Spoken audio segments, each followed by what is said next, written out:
Ladies and gentlemen, boys and girls from Eric Lima Shenanigans of 1977. It's Friday, and you know what that means. It's time for the weekly SmackDown Event Center report. And now here's the man that will bring you the happenings on WWE SmackDown every Friday night, Mr. Eric M. Lima. Thank you very much, Mr. Announcer, sir. Well, hello there, everyone. Welcome to yet another episode of Eric Lima Shenanigans 1977, 2268 the show. How's it going, everybody? And it is, like I said, Saturday morning, 12:20 a.m., 5/24/2025. The reason why I'm doing these videos tonight, because I have tomorrow off so I can sleep in or in the morning. I'll probably have to wake up a little early, too, because I'm going to do my video, Card Sharks. I'll wake up, eat some Frosted Yeets, and try to watch some cartoons on this show. I'm going to try to go back to the old days where I used to watch cartoons on Saturday mornings when I'm off from school and all that good stuff. Trying to relive my childhood isn't easy, 48 years old and whatnot. So, I hope you guys are having a blessed day. I hope you guys had a blessed day. And I know most of y'all will be sleeping by now and going, why is this dude doing the video at 12 o'clock in the morning? By midnight. Well, it's like everybody's asleep and you're the only one awake. Yeah, I'm a little bit hyped up on caffeine after drinking a little Coca-Cola, but that's okay. I am here, and we're going to have some bit of fun. This is the final SmackDown before Saturday night's main event. That's right. And there's a lot.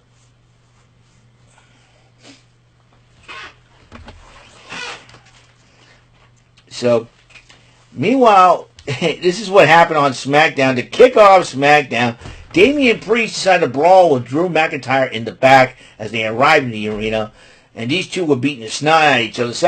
Security had to separate these two guys, and so there's that. But then Tiffany Stratton decided to come out, because this is in Savannah, Georgia, and address the Savannah crowd, asking the crowd what time it is. It's Tiffy time, of course.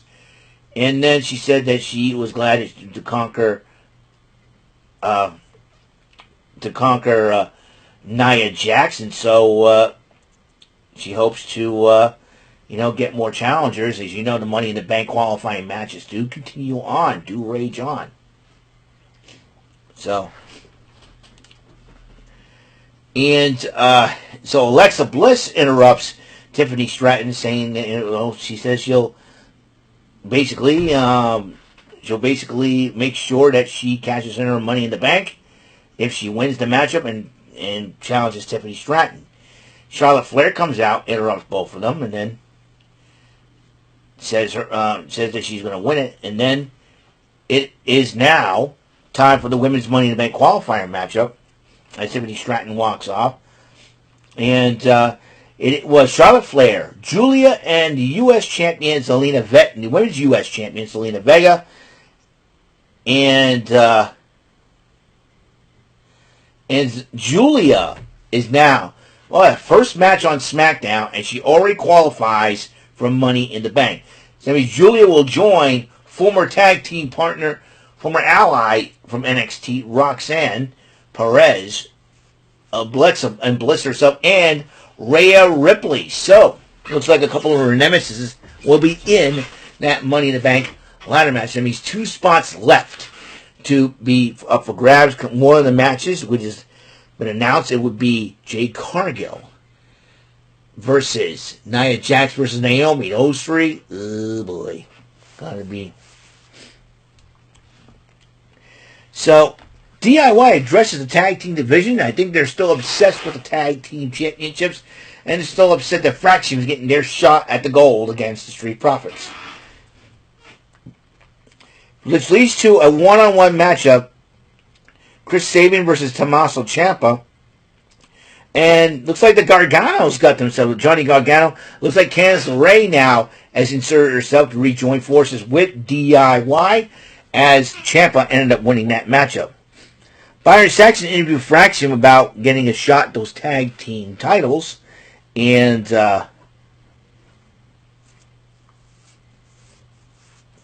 Fraction's pretty excited about getting the shot at the gold. And then Damian Priest, I think, was supposed to address the crowd and all that, but McIntyre and Priest kept on brawling to the point where security, led by Aldis and officials, to basically break up the fight once again. So Sikoa talks to JC Mateo and Jacob Fatu as they prepare for the tag match against Jimmy Uso and Rey Fenix. And Alexa Bliss talks to Charlotte Flair. She's walking. This is why you needed friends. She said, I wasn't talking to you, but I'll see you at Money in the Bank. Looks like Alexa Bliss is playing a little bit of mind games with Charlotte Flair. Meanwhile, Alex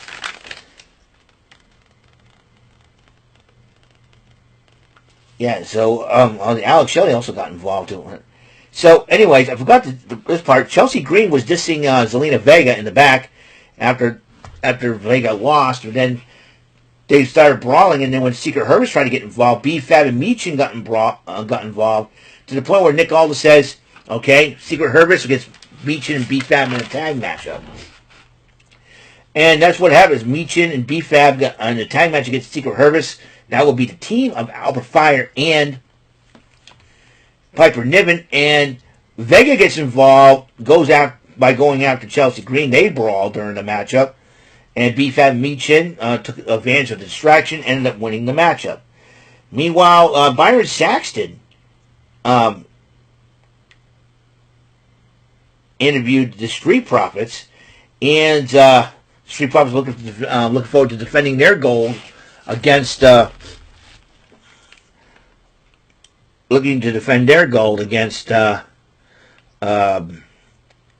against Fraction tonight. And Legado del Fantasma were talking about how to prove themselves, and it seems like Berto's still frustrated with Berto is still frustrated with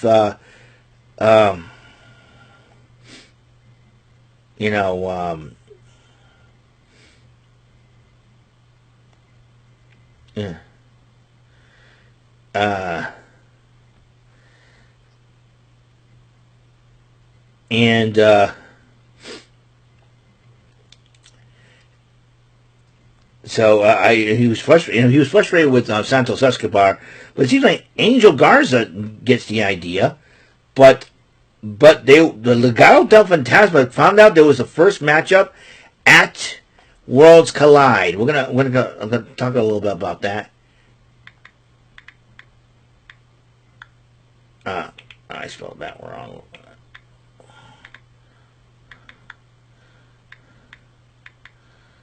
All right, and at Worlds Collide, their first matchup, and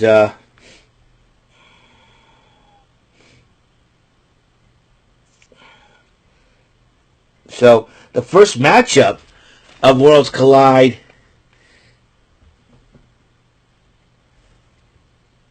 and so it will be Legado del Fantasma going against El Hijo de Dr. Wagner Jr., Psycho Clown, and Pagano in a trios matchup. And the crazy part is NXT got cut out the Worlds Collide, so it'll be very interesting to see.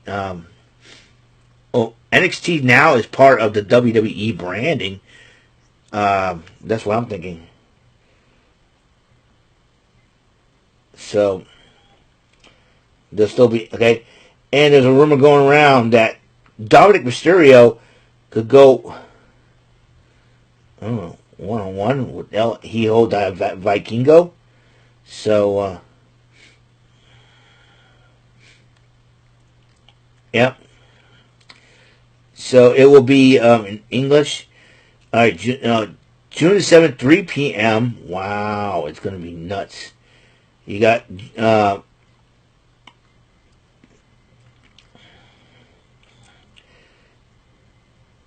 that's going to be even Psycho Clown will be going to Legado del Fantasma. This is going to be a very interesting matchup to say the least. So that is going to be a lot of fun. I'm looking forward to Worlds Collide. Meanwhile, another luchador, Rey Fenix, teaming up with Jey Uso against JC Mateo and Jacob Fatu, the U.S. champ. Fatu and Mateo won the matchup. Now Byron Saxton interviewed LA Knight addressing his chance at Money in the Bank qualifying matchup against Shinsuke Nakamura and Aleister Black. R-Truth come out to address the Savannah crowd about John Cena. And R-Truth says, I'm going to save you, John Cena. I'm going to save wrestling by saving you. And he goes, if Cena wins, we riot. I love R-Truth. R-Truth's got a good heart. I'm hoping R-Truth beats John Cena, but Cena may end up winning the matchup, which that's why I picked him to win. So there's that. Oh, wait a minute. Saturday night's main event. Hold on just a second there. Hold up. That's what I got to do, too. Give me a second here. Then the Miz pep talks Carmelo messed up here. Give me Nia Jax, Naomi, and Jade Cargill addressing the Money in the Bank. That's why they're going to go at it. And then the men's Money in the Bank qualifier, Aleister Black versus Shinsuke Nakamura, LA Knight. LA Knight ends up winning that matchup. And the Miz pep talks to Carmelo Hayes, and he's encouraging Hayes to go in there in the Money in the Bank and try to win it. And to get that qualifier, because he's going up against Andrade, Jacob Fatu, and Carmelo Hayes next week as well. And Bianca Belair addresses her status on SmackDown. She's making her return next week. I wouldn't be surprised if she gets involved in that Money in the Bank qualifier match between Jade Cargill, Naomi, and Nia Jax. And it was talk to Fatu Mateo. Aldis interrupts them, tells, congratulations, you're in. So there's that. And the tag team titles are on the line. Street Profits versus Fraxium. And this was a heck of a matchup. Before the Motor City Machine Guns and DIY got involved first, and the Motor City Machine Guns would get involved. And then the match was still going on until the lights went out.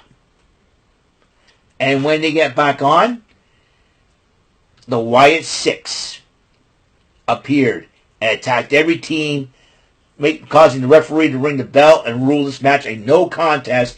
That means Street Profits will retain the titles in that dire circumstances. The Wyatt Six. Now they got a hand in this. But here's the fun part: if they're going for the tag team titles, which two of the four members are going to challenge for those titles? You got Joe Gacy. You got Eric Rowan. You got Dexter Lumis. You got Uncle Howdy himself. So any two of the four, the combination they're going to go for, possibly Gacy and Lumis will probably be the two. But you never know with the Wyatt Six. So a lot of mind games being played there. So the Wyatt Six return has turned the tag team division on its ear once again. It'll be a whole lot of fun to see what happens there. All right, now we're going to go to the Saturday night's main event. Picks and predictions. As you know, one match is recently added. The rematch for the Women's United States title, Zelina Vega defends it against Chelsea Green. I see Zelina Vega retaining, because I know she's going to have Meech and B-Fat backing her up, while the Secret Herberts will be backing up Chelsea Green. Then you got Drew McIntyre and Priest in a steel cage. I picked Priest to win that one. Cena versus R-Truth. I know I wanted R-Truth to win, but I picked John Cena. He might win somehow. Then you got the team of Punk and Zayn versus Rollins and Breaker. I got a hunch that they might end up having a third man involved.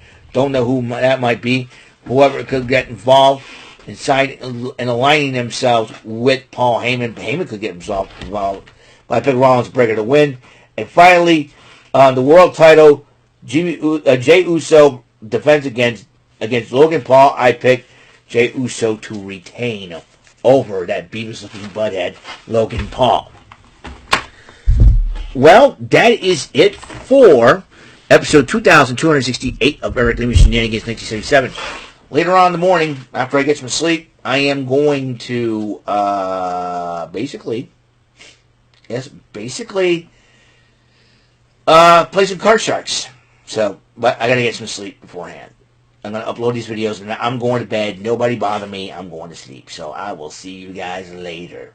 And until the next episode comes rolling around, Mr. Announcer, take us home. That is all for today's episode of the show. This is Mr. Announcer speaking for Eric Lima Shenanigans of 1977. A Big Beefy E and Do It for Bob Saget production, and in association with a Raving Bull for 3000 Telepictures and Distribution. Thank you for watching another episode of Eric Lima Shenanigans of 1977. See you later on the next episode of the show. Goodbye for now.